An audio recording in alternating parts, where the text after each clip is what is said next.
26 avril. L'antienne d'ouverture, acclamez Dieu toute la terre, chantez à la gloire de son nom, rendez-lui grâce, louez-le, alléluia. Première lecture, lecture du livre des Actes des Apôtres, chapitre 2, versets 14 à 33, psaume 15. Tu m'apprends, Seigneur, le chemin de la vie. Deuxième lecture, lecture de la première lettre de Saint Pierre, apôtre, chapitre 1, versets 17 à 21. L'antienne de l'Évangile, Seigneur, ouvre-nous les Écritures, que notre cœur devienne brûlant, tandis que tu nous parles. Évangile de Jésus-Christ selon saint Luc, chapitre 24, versets 13 à 35. Le même jour, c'est-à-dire le premier jour de la semaine, 2 disciples faisaient route vers un village appelé Emmaüs, à 2 heures de marche de Jérusalem, et ils parlaient entre eux de tout ce qui s'était passé. Or, tandis qu'ils s'entretenaient et s'interrogeaient, Jésus lui-même s'approcha et il marchait avec eux. Mais leurs yeux étaient empêchés de le reconnaître. Jésus leur dit, « De quoi discutez-vous en marchant ?» Alors ils s'arrêtèrent tout tristes.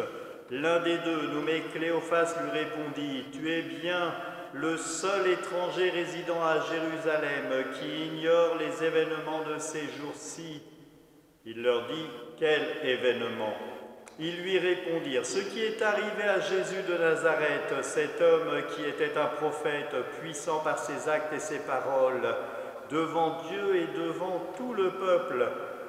Comment les grands prêtres, nos chefs, l'ont livré, ils l'ont fait condamner à mort, ils l'ont crucifié. Nous espérions que c'était lui qui allait délivrer Israël. Mais avec tout cela, voici déjà le 3e jour qui passe depuis que c'est arrivé. À vrai dire, des femmes de notre groupe nous ont remplis de stupeur quand dès l'aurore elles sont allées au tombeau et elles n'ont pas trouvé le corps. Elles sont venues nous dire qu'elles avaient même eu une vision, des anges qui disaient qu'il était vivant. Quelques-uns de nos compagnons sont allés au tombeau et ils ont trouvé les choses comme les femmes l'avaient dit, mais lui, ils ne l'ont pas vu. Il leur dit alors, « Esprit sans intelligence, comme votre cœur est lent à croire tout ce que les prophètes ont dit. Ne fallait-il pas que le Christ souffrit cela pour entrer dans sa gloire ?» Et partant de Moïse et de tous les prophètes, il leur interpréta dans l'Écriture ce qui le concernait. Quand ils approchèrent du village où ils se rendaient, Jésus fit semblant d'aller plus loin, mais ils s'efforcèrent de le retenir. « Reste avec nous, car le soir approche et déjà le jour baisse. » Il entra donc pour rester avec eux. Quand il fut à table avec eux, ayant pris le pain, il prononça la bénédiction, et l'ayant rompu, il le leur donna. Alors leurs yeux s'ouvrirent, et ils le reconnurent, mais il disparut à leur regard. Et ils se dirent l'un à l'autre, « Notre cœur n'était-il pas tout brûlant en nous, tandis qu'il nous parlait sur la route et nous ouvrait les Écritures ?» À l'instant même, ils se levèrent, retournèrent à Jérusalem, ils y trouvèrent réunis les 11 apôtres et leurs compagnons, qui leur dirent, « Le Seigneur est réellement ressuscité, il est apparu à Simon-Pierre. » À leur tour, ils racontaient ce qui s'était passé sur la route et comment le Seigneur s'était fait reconnaître par eux à la fraction du pain. Acclamons la parole de Dieu, louange à toi, Seigneur Jésus.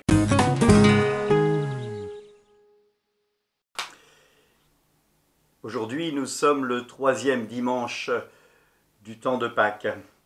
La liturgie nous propose le jour de la Pentecôte dans la première lettre.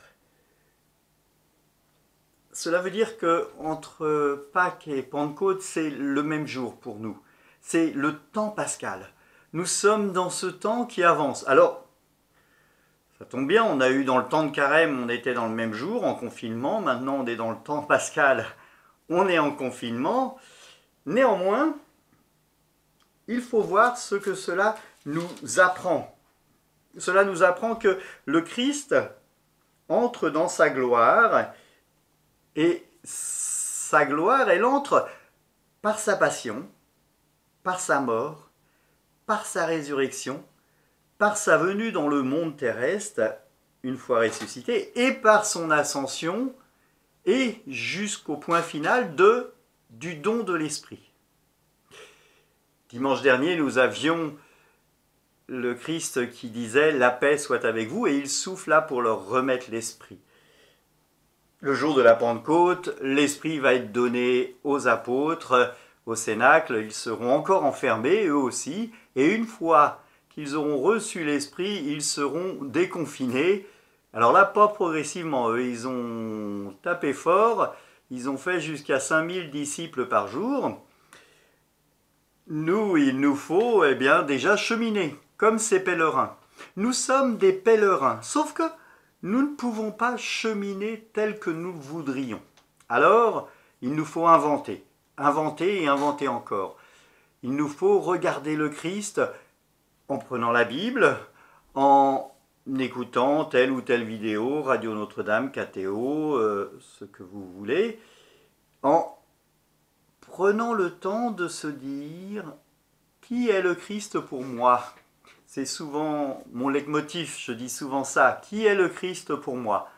Regardons ces disciples. Ils croyaient que c'était un prophète qui allait les sauver des Romains. Ils espéraient la libération du peuple et ils sont complètement déçus. Ils ont du mal à croire les femmes, voire même ils ne les croient pas du tout.